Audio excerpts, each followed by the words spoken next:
Folks, this is an introduction to the introduction of the podcast because Katie and I just got done recording this week's episode, and then I realized that our microphones were not actually picking up our audio.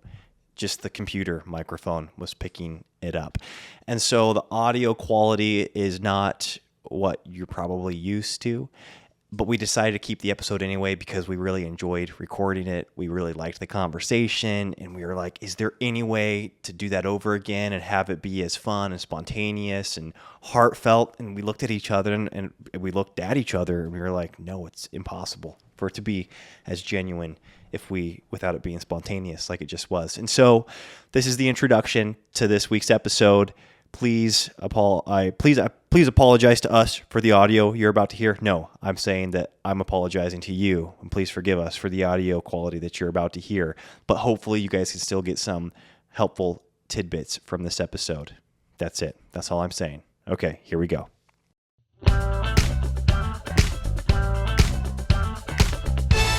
The Now That We're a Family podcast. Welcome back to the podcast.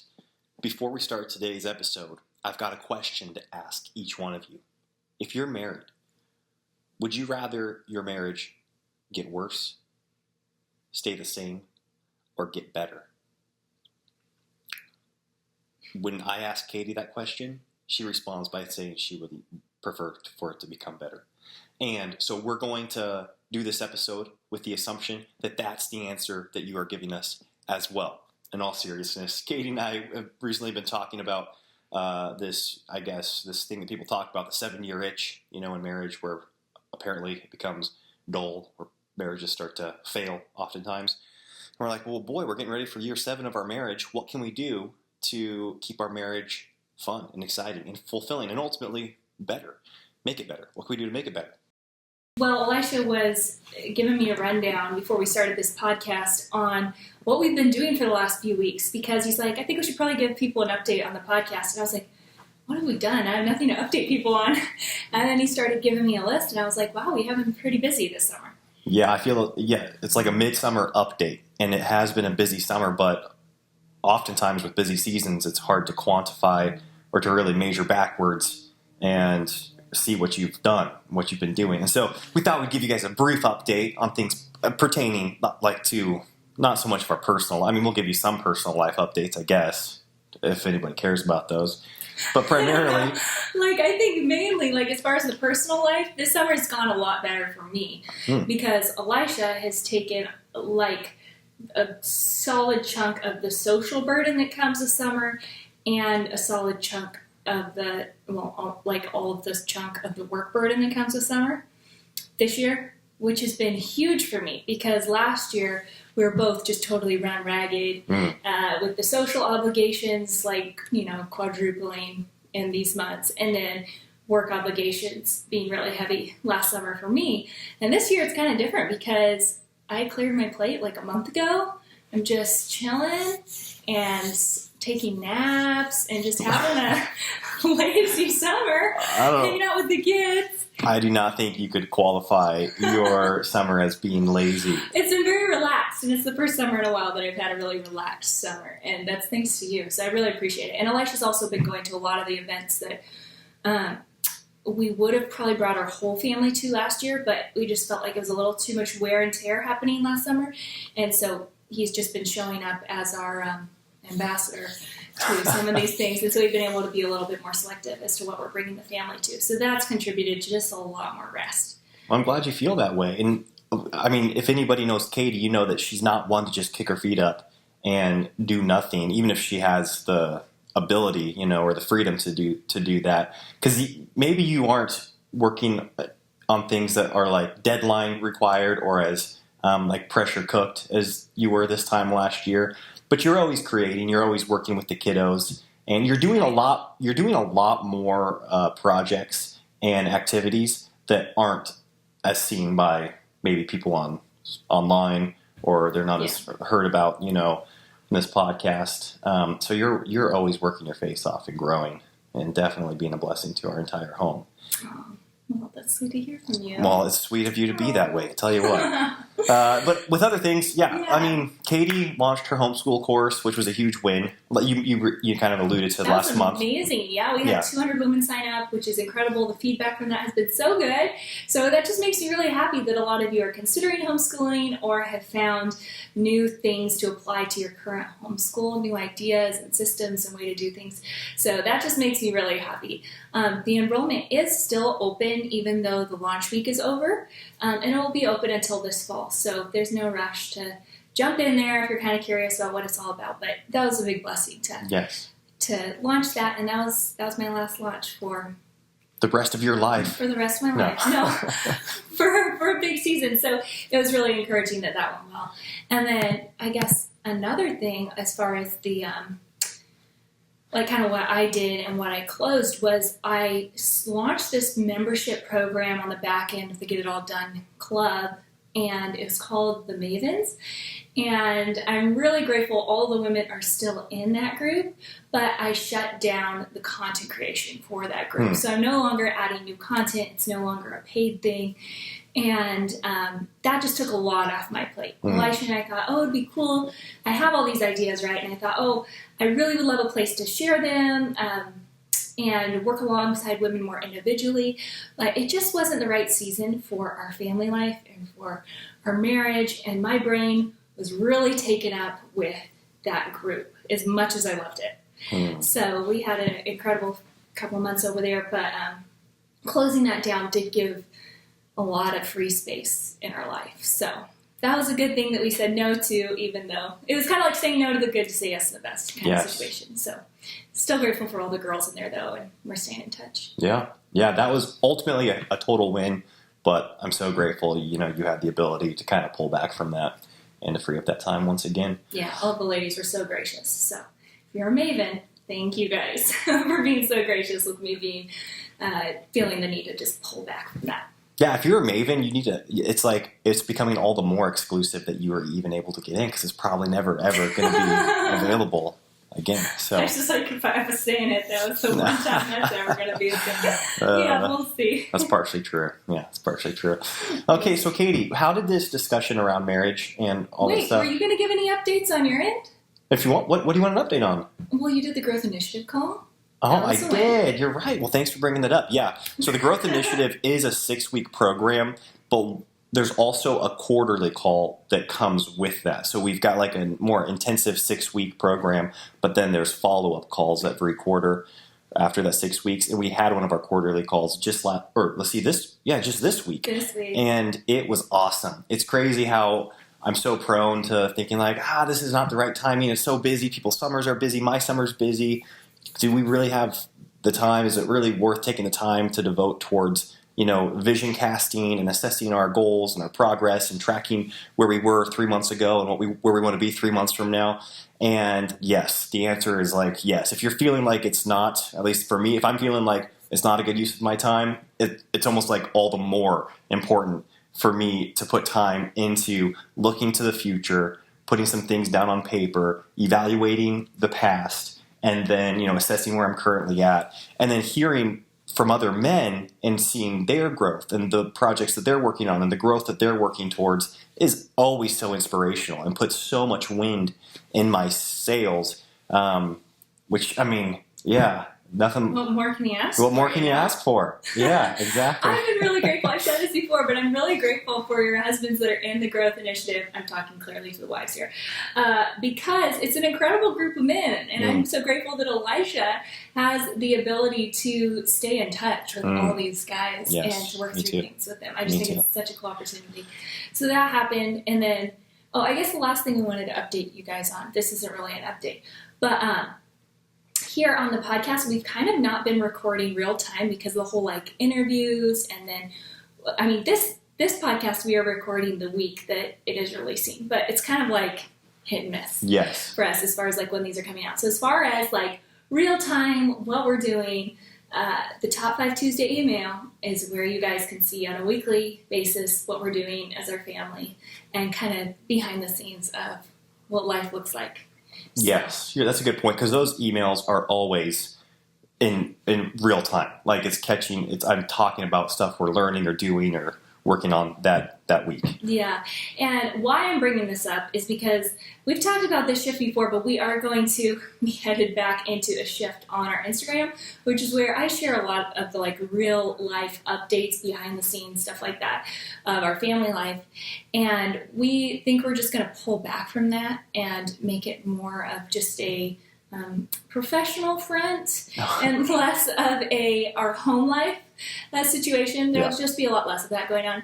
And so really the email is the only place where we want the majority of that going out. So there's going to be a shift. And that's a goal we've had for a while. But whenever life gets really busy, it's really easy for me to kick back into like, I'll just share what's going on today because that takes no creative energy. So. Yeah, that's a good update. I think that is pretty accurate to where we currently are and where we want to be going as well. And then we really want to shift away from, and this has been our heart, since getting off YouTube and all that, away from the kids being a big part of what we share publicly. Yes, exactly. Although we're so proud of them, and I just love to show them. And oh yeah, me too. So. They are. Yeah, I love doing stuff with them and seeing them learn new things and sharing that too. And then one last thing before. Wow, this is quite the update. Well, when you said update, it's like you took that to heart. That stuff. Yeah, you took it to heart. I wanted to say thank you, everyone, for the ratings and the reviews on iTunes. It's crazy. This is the first time with this podcast is almost 4 years old. We've been doing this for almost 4 years. And every week we are consistently either in the top 50 or the top 100 for that week's episode or the overall podcast. And that's so much. That's not so much. iTunes charts. Yeah, the iTunes charts. And that's 100% thank you to you guys. It's just thanks to you guys for the ratings and the reviews, for subscribing, and then for sharing it on whatever platforms you choose to share it on. That's a huge blessing to us because I know that we've enjoyed doing this podcast since the beginning. Like, it's been a win when there was 10 listeners, or 100 listeners or whatever. But it's so much more of a win on it helps provide for us now, when there's more and more listeners and people are sharing it. And so it's just a huge blessing to Katie and I, and we're really grateful that we're seeing this growth in the listeners. So thank you all. Yeah, that makes us really happy. We're thankful for all you guys. So this whole 7-year itch thing, it can really happen at any time in marriage. It's not like 7 years is this magical stage where all of a sudden you start feeling this boredom in marriage and things are just humdrum, or maybe you're running up against the same problems over and over and over and over, and it's like we're never going to get through these, we're never going to have resolve. So what's kind of the point? And so I think it's important to realize, before even going into this conversation, it can happen in 6 months into your marriage. This could happen 10 years into your marriage. You can go through multiple cycles of this, 7-year itch where you're feeling this lack of novelty in your marriage. And so I thought I'd just put some words to this because the 7-year itch is kind of vague. Well, yeah, I had never heard of it when you brought it up. So, my friends, what's funny is I had a gal bring it up. I think when we were 3 years married, and she was like, "I feel like we just went through the 7-year itch, and we've been married for 5 years." And I was like, "What's that?" Yeah. And so, but it kind of makes sense. Okay, well, I'm gonna read here, kind of some language that I put to it. Yes. Okay. So let's hear it. You can kind of assess, we've been there before, or maybe we're here now. And, So I think a big part of it is just taking each other for granted. You're just starting to expect things from your spouse instead of appreciate things from your spouse. And when we start to do that, nothing ever really is up to par. Wow. Once everything becomes an expectation. Maybe we're living separate, parallel lives where I have my things and I'm doing them, and Elisha has his things and he's doing them. Maybe we're just bored in our marriage. Going back to actually that separate, parallel lives thing, it's kind of we stop wanting to go out of our way for our spouse, like we did when we were dating. And we'd rather, our commitments, our outside commitments, our hobbies, our interests, our work, whatever it is more important than, and our spouse just seems kind of like this nuisance that's getting in the way. Wow. Of, okay, this is my life, and I have to bump over to your life to help you out and bail you out. And then maybe just fighting over the same things over and over and over. So those can be some things that maybe define a itch where you're starting to feel a boredom or a fatigue in your marriage. and kind of don't know what to do about it. Wow, Katie, that's actually kind of sobering to hear you list those things out because, like you said, regardless of what year you are in your marriage, I think there's a propensity or potential, a real probability sometimes for that to occur in any marriage. And even as you started listing off like the outside obligations or outside commitments, it's crazy how I think early on in our marriage, you and I so quickly said no to things that did not include both of us. Because like, oh, are you kidding me? Like, I'm not going to spend a night away, from my wife. Or I was a really needy wife, so I think that's why. No. I'm not coming, you're not going. And I fast forward to, here we are 6 years later, how much quicker I am sometimes to say, oh, yeah, it's just one night. Yeah, I'll go do that really quick. And on one hand, there is like there can be a blessing in that comfort and security of like, oh, Katie, it can come from having a deep reservoir where it's like, there's a lot of fat on the bones. Katie and I both agree that this is a worthwhile event or a worthwhile trip. And so I'm going to do it. But I don't want to get flippant in those decisions because I think that even over the last year, I have become a lot, and maybe both of us have become a lot more flippant and committing to things that take us away from each other. And ultimately that can just lead to, like you said, that living that parallel life rather than the united life. Yeah. And it's interesting, like when I think back to when Elisha and I were dating, it wasn't going out of my way to do anything for him. That was like what I wanted to do. And I think there are seasons where we go in and out of that. And this is the cool thing, and I think this is a really important thing, is I think that sometimes we hit a wall in our marriage where things get really hard or very boring, one or the other. Sometimes if it's hard, it can be almost more engaging because you're like, okay, I got a problem here. I need to fix the problem. If it's just kind of like vanilla, then it's like, well, what do I do here? You know? Nothing's broken. What do I need to fix? Yeah, exactly. Like nothing's broken, and I'm not feeling a lot of joy here, a lot of excitement here. What was I even going to say with that? Oh, with the whole seasons thing, is that all marriages go through these seasons. And I think the lie that the devil wants to put in our mind and plant in our mind is that, oh, there's something wrong with your marriage, or this isn't the person for you, or this just isn't meant to be, or you're never going to figure this out, just busy yourself with other stuff if you're going to, stick it out. It's not worth working on. And we can go through this over and over and over. Healthy marriages go through bored seasons in their marriages where they have to work through it. And healthy marriages go through hard seasons in their marriages. And so if you're in that season, just sticking it out and sometimes going through the motions, doing what we need to do to get on the other side is going to lead to a lot more rich and healthy relationship than if we never gone through that. So not all marriages are at a 10 all the time. Yes. And I think that it's important that we don't start comparing our marriage's low season to another marriage's high season and think, oh, well, there's something just like critically wrong with our marriage. That is profound, Katie. And, I think something that hopefully this goes without saying, but I'll say it anyways. When we talk about the divorce rate, how it increases around that, 6 to 7 to 8 year period in marriages, it's like we don't, as Christians, like divorce isn't a part of the conversation in our marriage. It's not like, oh, I hope we don't get to 7 years and then want to get a divorce. But clearly something is happening in these marriages that are not submitted to God and His law that is making them want to get a divorce. And even though divorce isn't an option and that we're going to stay committed, I would still rather work through things that lead some other marriages to even divorce so that we're able to live in a marriage of far more joy and I think fulfillment and satisfaction. So again, even anytime divorce is brought up, it's like, well, yeah, as Christians, that's like it's where we put ourselves in a different category. It's not like, oh, it's really hard not to get a divorce. Like as Christians, we don't say like, yeah, it's really hard not to steal from the local grocery store now, it's so much harder now to not steal than it was 2 years ago. It's like, well, yeah, you still don't steal, from the grocery store. And I get one's legal according to the laws of the land and one's not. But of course, as Christians, we submit to God's law and His moral righteousness. And that covenant made between Him and the way He views us as married, and there's nothing that we could do legally to change that.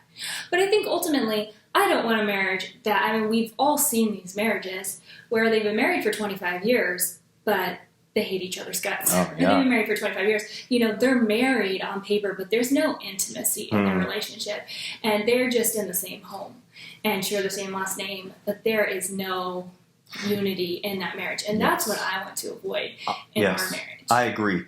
Just staying married doesn't always produce a fruitful marriage, but you can't have a fruitful marriage without staying married. And so staying married is like the baseline that for as Christians. But in addition to that, or growing from that point, like what you were talking about, we want to learn how to work through things that are actually strengthening and deepening our marriage and making it far more satisfying and joyful. And the things that you said, Katie, I think are so true. I was thinking about that just a couple days ago on how much despair we can feel in a day, in a week, in a year, in regards to our marriage, in regards to our faith, in regards to our parenting, or in regards to outside relationships, and how, like, I don't know how to not, I feel like we've always heard these quotes and they sound kind of cheesy, but I think there's so much profundity and truth behind these. And that's like, you don't know like what's on the other side of that challenge or that hardship. And so often when we toss in the towel, when people do that in marriage, they just miss out on the fruitful, joyful, like just fun thing that was on the other side of working through that. And you and I have experienced that, and you just straight up can't experience that if you're not willing or not going to work through something together in your marriage. Yeah, I do think of that quote. We've said this a lot on the podcast, but it sticks out so much to me. And that is, don't make a long-term decision based off a short-term emotion.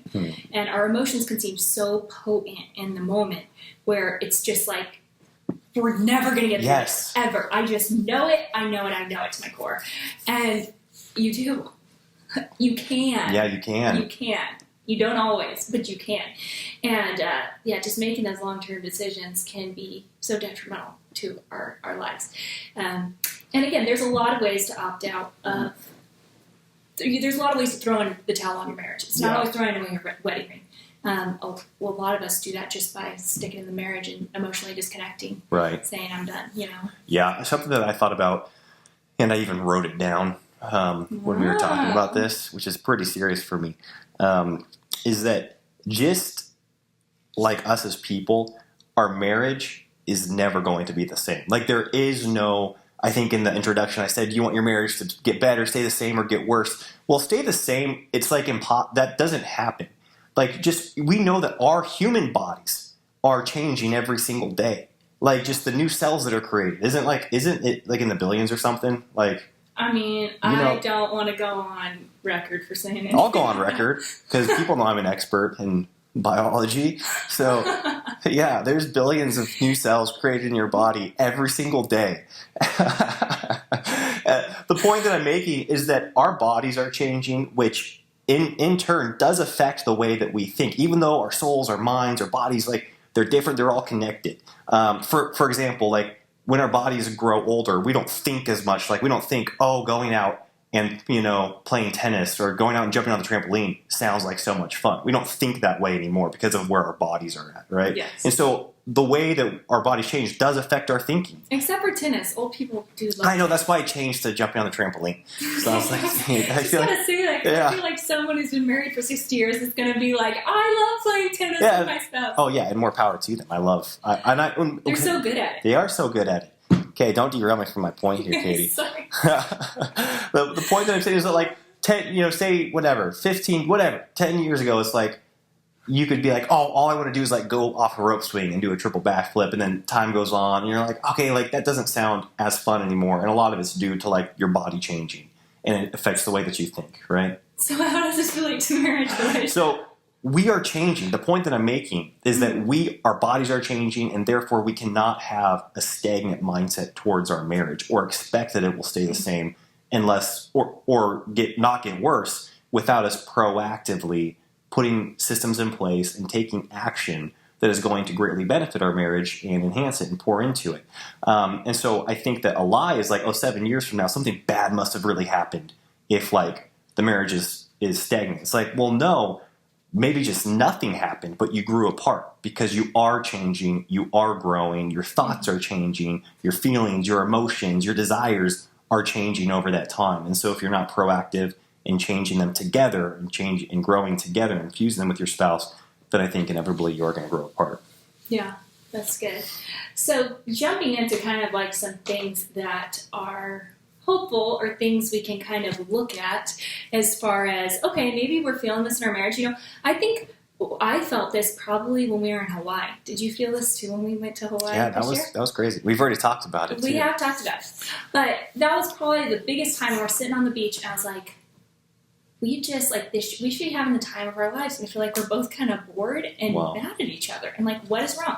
Okay, so I'm glad to say we are not in that place today, folks. And that was our 6-year anniversary. It happened a year early to us. No, it didn't. I would say that we probably felt this way. I probably felt this way more at like year 3. Or, I think this has been the best year of our marriage. Oh, I think so too. You better agree. You better agree. The way you said that was like, oh, I think so too. Okay. Keep her happy. Okay, so the first thing I wrote down is growing yourself. I think especially if it comes to a season where we're feeling bored, often growth has stopped and we aren't really excited with our lives, even on a personal level. Maybe our growth and our faith has stopped and we're just kind of relying on old verses we've memorized, or, the fact that we end up at church every Sunday somehow and then go home. And we don't have a vibrant living faith. Or, that's the number one thing. If we want a healthy marriage, that has to be where we are growing. And the Lord will change our heart towards our spouse. And then, or even growing ourselves and like being interesting and learning new things, trying new things, getting out of our ruts and routines and things that we've fallen into that where we're just bored with ourselves and don't like ourselves. Because often, like if I don't like myself, I often will take it out on Elisha. What? You do that? Come on. Yeah, you know that. Yeah, I'm sure I do the same thing. Like you're just like disgruntled and unhappy with your life, and the world tells you, okay, it's your spouse's fault. You need to go out and you need to get some excitement in your life outside of your spouse. As far as like pursue a different relationship, or that's the issue. There's no novelty in your marriage. But I think often a lot of the stagnant times in our marriage, I haven't been growing myself as a person. And that's been something that's like different than, it has nothing to do with Elisha and I. It affects our marriage, but it's not contingent on our marriage. Wow. It affects us, but it's not contingent on it. That's actually crazy exciting to think about how many things that we can improve in our marriage when we just basically take ownership of growing ourselves and our faith in, like you said, trying to do things that are interesting. Like would I think I'm interesting? Like would I like to hear about the things that I'm learning and that I'm growing in? I think Elisha, so Elisha's always been very interesting to me. That's the big reason why I wanted to marry him, is you're just a very interesting man, and you're hard to get to know, and I kind of like that. Wow. So, but I will say this year, you have just grown in intrigue for me with how many things you've pursued that are like this whole completely new side of you that I've never seen before, with all of the hobbies and interests you have going on right now. And I think I would feel differently if I felt like you're putting those hobbies and interests before me or the kids. Sure. But I feel like you've been able to really make me feel loved and the kids feel taken care of, and still find the time and made the time to start pursuing these different interests that you have.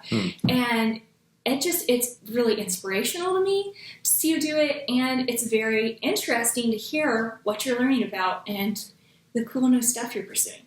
So, I think that cool. I'm grateful that you feel that way, and I know that I've looked to you as doing the same thing early on in our marriage. Is that like if there's something that you really wanted to grow in, or like there's a class that you want to go to, or something that you want to study, you wouldn't do it at the expense of our family. You would always, make me feel so prioritized and loved. I know that you would always prioritize the children, and then you would maybe get up an hour early, or you would do it when the kiddos are down for naps after, you had done what you felt like were your obligations and what were your obligations. And so I feel like that's 100% how you've been in our marriage. And there's always something that you're working towards or working on that I'm excited to hear about. And I'm like interested in hearing about. Yeah, I'd say for the most part, Elisha and I are always learning new things, and then we bring them into our conversations together. And so there have been seasons where we've gone through stagnant conversations, and we feel like, okay, we're out on a date night, and it's like, really, there's nothing new to talk about. Let's just talk about what Susie wore to church on Sunday. You know what I mean? Like, that's what I resort to. So it's like, okay, this is really lame and boring and uninspiring, basically. Yes. But for the most part, I feel like we've gone out and have new ideas, and so then we come back together, we have these fresh new things to talk about. Even if I'm not involved in what he's doing, or he's not involved in what I'm doing, there is this like, oh, this is what I was working on, or this is what was hard for me, or whatever, and we're able to talk new ideas. And so I think that that's been a big part of bringing like fresh water and fresh energy into our marriage. It's just growing ourselves. I think something else is showing interest in their interests and doing something, and if they have interests that like you can't possibly fathom being actually interested in, and you have to fake it your whole life, then starting something new together and having those shared interests. Everyone says that, but apparently we need more of it in our marriages. Yeah, you know what's crazy is that if there's like an arching theme to maybe the 7-year itch, it would, well, actually, I don't know if I can sum it up in like one word, but I think some factors are like maybe kind of it becoming humdrum or boring or stagnant. And I was thinking about early years in our marriage, or just various things that actually fuse relationships together.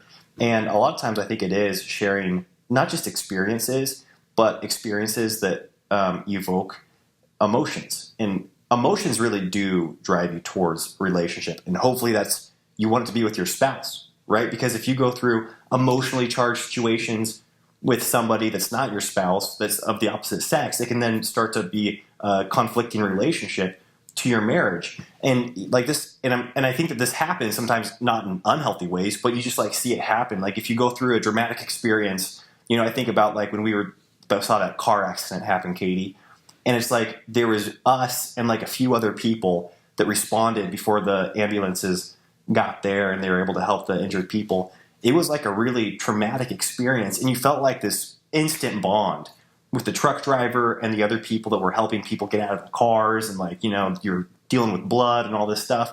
Like, that's crazy. Like, and you feel this bond. And that's like an extreme example of having an emotionally charged situation kind of like bond you together. But I think oftentimes like out searching for wrecks. No, don't do that. We need to help these people. Yeah, but I think that oftentimes those emotional situations can happen outside of the marriage more than in the marriage, and that oftentimes leads to a conflict and there being an emotionally dry marriage. That can come from the workplace. You know, if you've got, like, you're like, oh, we don't have any common goals as spouses. Well, you've got common goals with your coworkers a lot of times, and a lot of times the wins and the losses and the highs and the lows are shared on such a team level. You form those bonds, and so you've got to create those in marriage so that you can have those shared emotions and shared experiences. Okay, I'm like having the biggest smile because what comes into my mind? I don't even know if it's a good movie. Is it like John? It's like something and Kate, right? It's like this couple. They like rob banks or something. Oh yeah, what is that? Like Fun with Dick and Jane? Yeah, Fun with Dick and Jane. Yeah.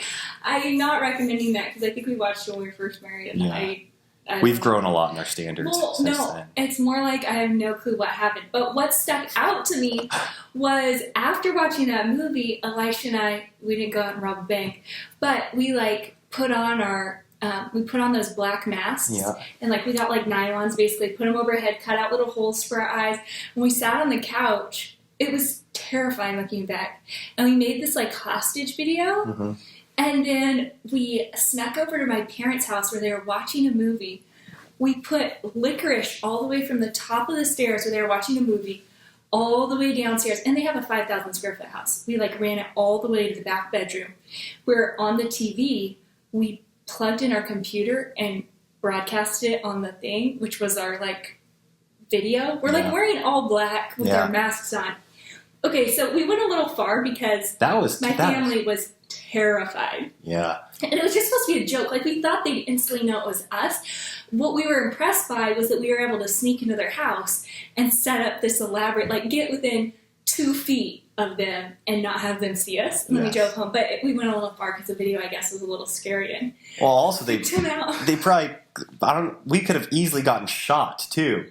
That was not smart. Oh my word, that's not true. But it was adrenaline inducing. Yeah, but it was a blast, and we had so much fun doing it. And it was like this break-in that wasn't a bad break-in, you know. You could, but I don't know. I just doing stuff like that just for the fun of it. Now, we didn't have any kids at the time, so we weren't like calling Leanna and Lucy. I could see us doing something like that now. Absolutely. But I do think we would be more like safe. I don't want to put us in a situation where we could get shot. We or we're like going to get shot.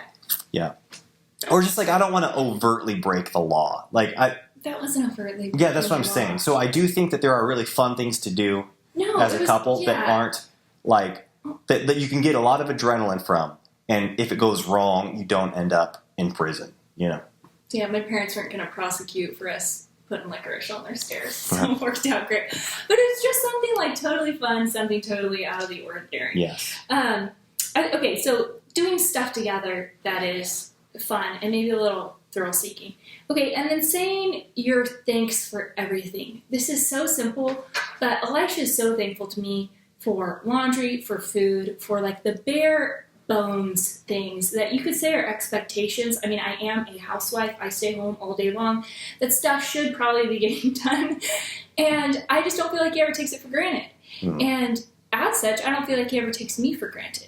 And I think that that's something we can really kill the joy and the intimacy in our marriages by taking out those, by having expectations instead of part of thankfulness for what our spouse is doing. Yeah, I mean, I truly am grateful for those things, so I don't have to make a point, but I'm sure there are some other things that I'm prone to becoming expectant towards in our marriage, and I certainly don't want to do that. Just because I know I don't deserve any of these things. You know, like I don't deserve it. I don't deserve you. I don't deserve the effort you put in towards me or towards our family, and so I really am grateful for those things, and I'm grateful that I'm grateful that in general I truly do see it that way.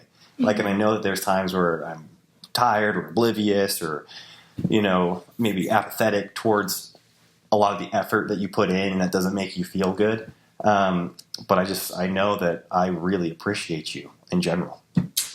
Thank you. You're welcome. Thank you. I appreciate you too. So I think that those are just some basic things. Obviously, when it comes to intimacy, that's like a whole thing in and of itself. But Elisha said, actually, when we were starting this, he goes, I think we should name this podcast Money, Sex, and the 7-Year Itch. Yeah. Well, people will click on it, but what are we going to talk about with the money and the sex part? Yeah. Yeah, because it is like those are obviously such they're big time catalysts towards divorce or just like relational hurt. Yeah, and so it's not that those things individually shouldn't be talked about, because I think they should be talked about, obviously a lot and considered. But I would also think that those sometimes that there's a heart behind each one of those things too. You know, that I'm hoping can be grown towards each other. You know, where those are just kind of like. Those things, the way you view money, the way you view sex, your sex life, your money, sometimes are just the outpouring of where you're at, like emotionally with your spouse, and where you're at emotionally with the Lord and stuff. So. Yeah, but I think like if it's coming to boredom or something like that, we've talked about this a lot, but it's up to us to make it fun again, make it come alive again, and create some variety and create some novelty or adventure there. Yes. And it can happen. It does happen over and over and over again. It just takes effort. And something that I think is really important are 2 little brain exercises. One is to go back to before your love was unconditional, before you were married, and what did you do before you felt like you deserved or were entitled to your spouse and their unconditional affection and love and interest and devotion and all those things. Yes. I know that I do that and when I feel like I'm entitled. And it's good to go back to, okay, what was life like before it was unconditional? Because at that point, it was fun for both of us. Because we were both seeking out the other person.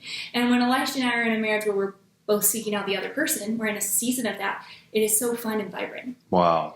And then the other thing is, what would you do if, okay, say your spouse is out of the picture and you started dating again?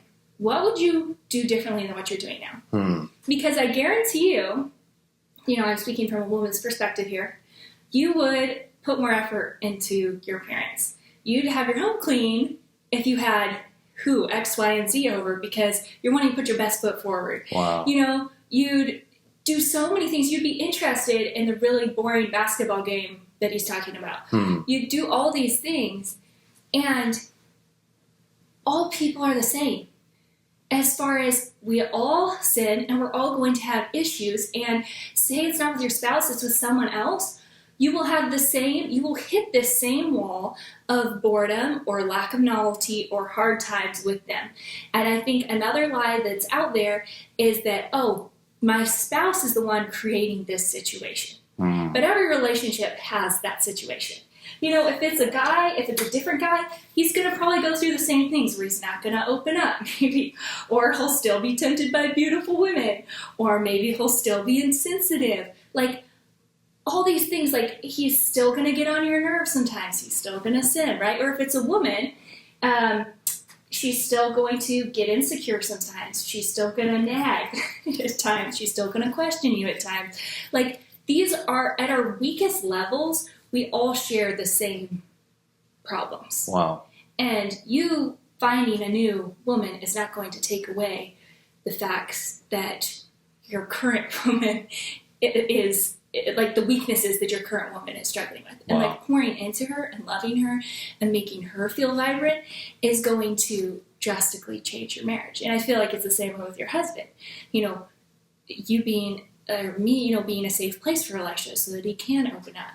And, bringing out the best in him is going to have the same response with anyone. Wow. And so just watering, basically, the grass where we're currently planting can give us the richest, greenest lawn that we could have ever imagined. That's crazy, Katie. It's so funny because I never heard that thought exercise or that example of, like, okay, so say your spouse is out of the picture and you're gonna go dating. At first, you brought that up, and I was like, what the heck? I don't like this hypothetical my wife scenario. Yeah, it's not a fantasy. No, I got you. And you went down. I was like, that is so true. You're so right. Like, if you're like, okay, I'm going to go win this person over. I'm going to put my best foot forward. And then you start identifying things that you're not doing for your spouse. And you're like, well, no wonder we're lacking a spark. No wonder they're not feeling appreciated. They're not feeling loved. And so that's so interesting to think about. I know. I thought it was kind of funny, but then it's like, at first, but then I was like, I don't think there's actually anything wrong with that, because you instantly realize it's like having someone come over to your house, or someone come over to my house, I should say. And as soon as I invite someone over for dinner, I'm like, wow, there's like urine around the toilet bowl. And like, I did not notice that. Yeah.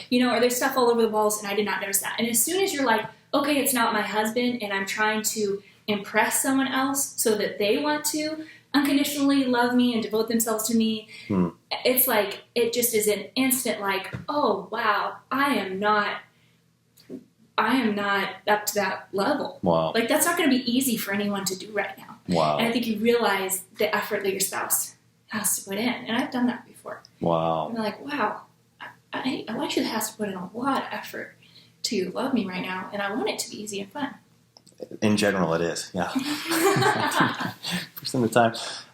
It is so sweaty out in this garage, you guys. I feel like I keep trying to peel the hair off my neck or wipe my face from sweat. So if you get those awkward things, I don't just have nervous twitches. It's literally 90 degrees out here. It is. We're recording this midday on a hot, midsummer day, and we're feeling it. That's also why you maybe hear some more outside noises than usual too. There's far more cars driving by and far more kids poking their head in the garage door than normal. It's true. Oh man. Wow, anyway, Katie, so those are some things that I wrote down when I started thinking about this whole 7-year-ish concept.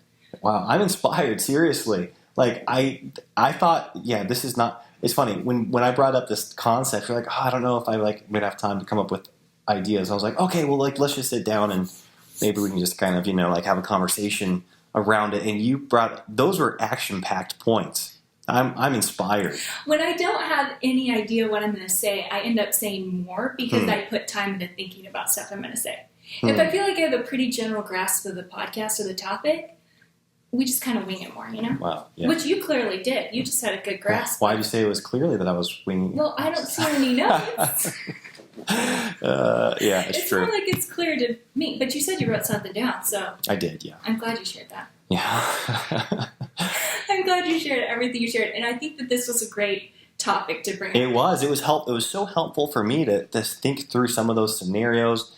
And yeah, again, I think I don't need to say this, but I think it's still maybe worth saying when you're saying, take your spouse out of the picture. That's not this weird like, oh, it's an option to take your spouse out of the picture. But say like your spouse died or something, you know what I mean? Like say you're a single person, you don't have kids, and it's never happened before. Like, and you go through that thought exercise. That could come across as weird, maybe. I don't know. I don't think it has to. I'm just saying, if you were going to attract someone, if you were back in the attraction mode, yes, would what you're doing be attractive? That's right. It's not so much about the anyone being there. It's just, would you be attractive to someone, and would someone want to pursue you, or would it be effort to pursue you? Wow. That's more the thought process.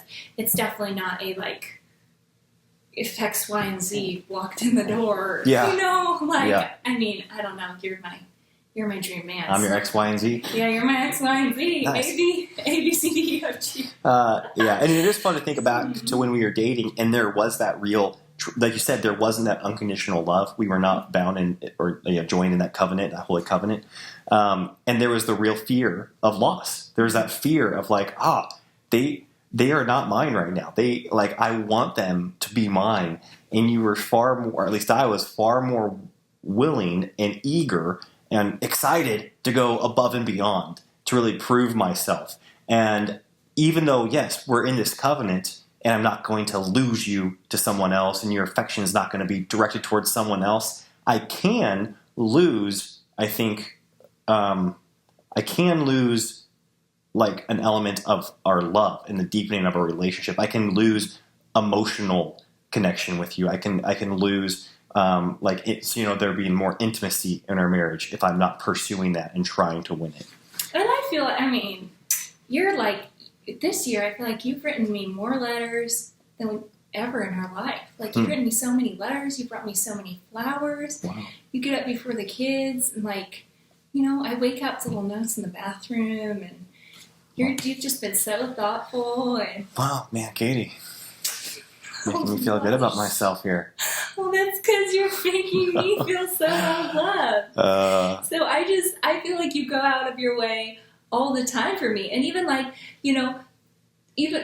I'm going to say this for husbands because I feel like this is something Elisha has really done for me, is if your wife is maybe a little dreary and burnt out and like she's not this peppy, cute, fun, sparky girl that she used to be, that says a lot about like, yes, I think we should all take responsibility for ourselves, but I think like Elisha has given me the room to rest and to recharge and to have the energy to put into making myself fun and happy and excited, And sometimes it might not be through a fault of like your wife that she's not getting all cute and everything. She might just be like really fried and tired and exhausted. And maybe you're fried and tired and exhausted, but like it always starts with one person, and me creating space for Elisha to feel like he wants to, love me, and him creating that time and space for me to want to go above and beyond for him can really contribute and start that. Yeah, start the ball rolling. Because sometimes we're just, when you're in this stage of little kids, or maybe you're starting a business and starting a family and doing all of that all at one time, and you're both just fried to the bone, like we've been there, where we're just like, neither of us have anything to give, then someone does have to go outside of, like, you have to go into the negatives of your reserve. Yeah, you have to go. Run on fumes. Yeah, to give borrow on the credit card. Yeah, exactly. Give your spouse some kind of energy. And then don't expect something back too quick, because you'll just snuff out the spark you worked so hard to get flaming, So I get it could be really, really hard, and it's so much easier said than done. But It's an encouragement, anyways. It is. It's something that you've done. You've gone way past the bottom of the barrel for me to get me revived again. Well, the return's been more than what I deserve, that's for sure. And even more than I bargained for, really. Okay, folks, thank you so much for listening. As always, we're so grateful for you. Yes. And hopefully we'll talk to you next week. Bye-bye. May your marriages be itchless. Okay.